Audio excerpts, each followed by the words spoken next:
So today we're going to talk a little bit about ball joints. So we have the Kryptonite ball joint here and the factory 2024 ball joint that I've taken out of this truck. These trucks seem to go through ball joints really quick. This one's got just over 5,000 miles. It's not too bad, but we have another one that's about 20,000. It started getting play in it. So we're doing the lift kit on this. We decided, hey, we got it all apart. Let's go ahead and just stick the Kryptonite ball joint in. The reason we like to run these ball joints is that they are way more durable. These will wear out, their wear characteristics, they don't last very long. These guys here, where they're engineered, they don't wear half as fast at all as the OEM ones. They just keep on going.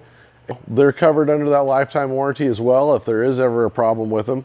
I have a little tip though, is that we all want to make sure when these are installed that we make sure we put grease on this boot, so when it contacts the knuckle, it's able to rotate freely.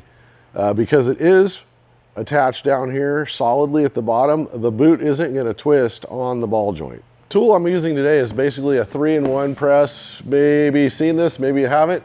You can usually rent these from your local parts store, but this will do everything from ball joints to U-joints to just about anything you need to press in or push out. So I only need a couple of things to push out my ball joint and a couple of tools to install the ball joint, and it's a relatively simple process. Before I get started removing the ball joint, I just wanted to touch base on something real quick, is that if you're working on a Classic, which I would consider an 01 to 07 Classic, the lower A-arm actually has a recess down here in the back. That recess is how you're going to index the Zerk fitting in the ball joint. If the Zerk fitting is indexed any other direction because of how it sits in there, you're never going to get your grease gun in there. Now on the later model ones, there's no recess, but you still want to make sure you make a mark, like I have here, just for reference, to index your Zerk fitting. That way, even if your tire's pointed forward, your knuckle's not going to interfere. You still can make a turn to the right and get in there, but it's a lot better to have your Zerk fitting indexed like factory. They do that for a reason, so you can grease them. They do need grease. I got this cup down here that's going to fit over the stud. I got this right here, this piece that'll go around the ball joint. This tool will just go and sit right on that cup. We're going to adjust this down to where the anvil portion on this is going to touch the top of the ball joint. Make sure we're square. That way it comes out straight. You don't want to force it out cockeyed or any, you're going to end up moving material in your A-arm, which you're not going to be happy with when you try to put the new one back in. You can use a big long breaker bar, but for this I'm going to go ahead and just use this impact gun. It'll make it real quick for you.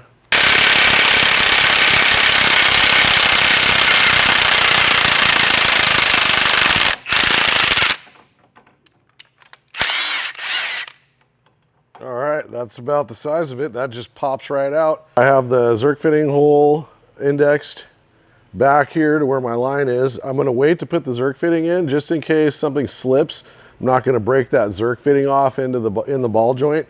So we're going to make sure that's pointed in the direction of the factory one so we can easily get to it for greasing.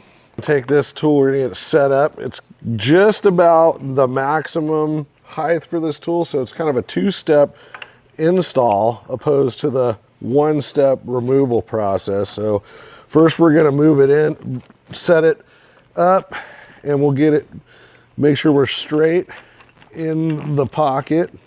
Okay, we're going to get it most of the way in, and then we're going to allow more room for this other collar to go on so we can finish it off and go the whole distance. So we're going to start. It'll get to about here, then we'll take this loose and then add the other collar up here so the top end can pop through.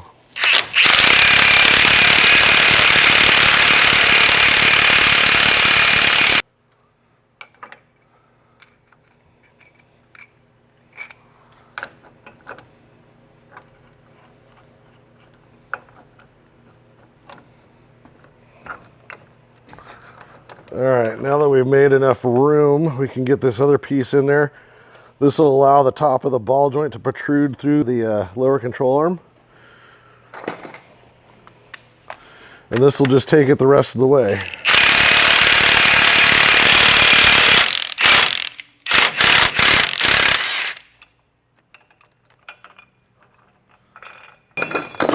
Okay, so now we're all the way up and through. Get some of that dust off there for you, but I have the Zerk fitting aligned in the direction that it was factory. So we're gonna be able to get our grease gun in there. So if you have an 01 to 10 arm, you will have a recess right here for where the Zerk goes. This is a newer truck, you're not gonna have it, but also on the earlier trucks, you're not gonna have this little retainer clip, which is gonna be on your newer trucks only. So you won't have to worry about this guy either.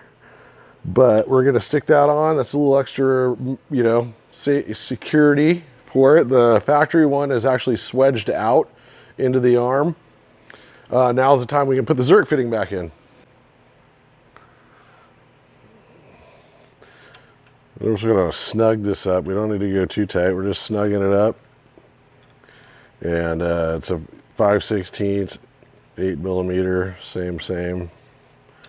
There you go. That's about how tough it is to get your ball joint in and out. Okay, now don't forget to put some grease. You can use it off your grease gun. I'm using the same grease. It's just on an applicator. Just get it around this boot real good. That way when you put the knuckle on, the knuckle is free to slide separately than the boot.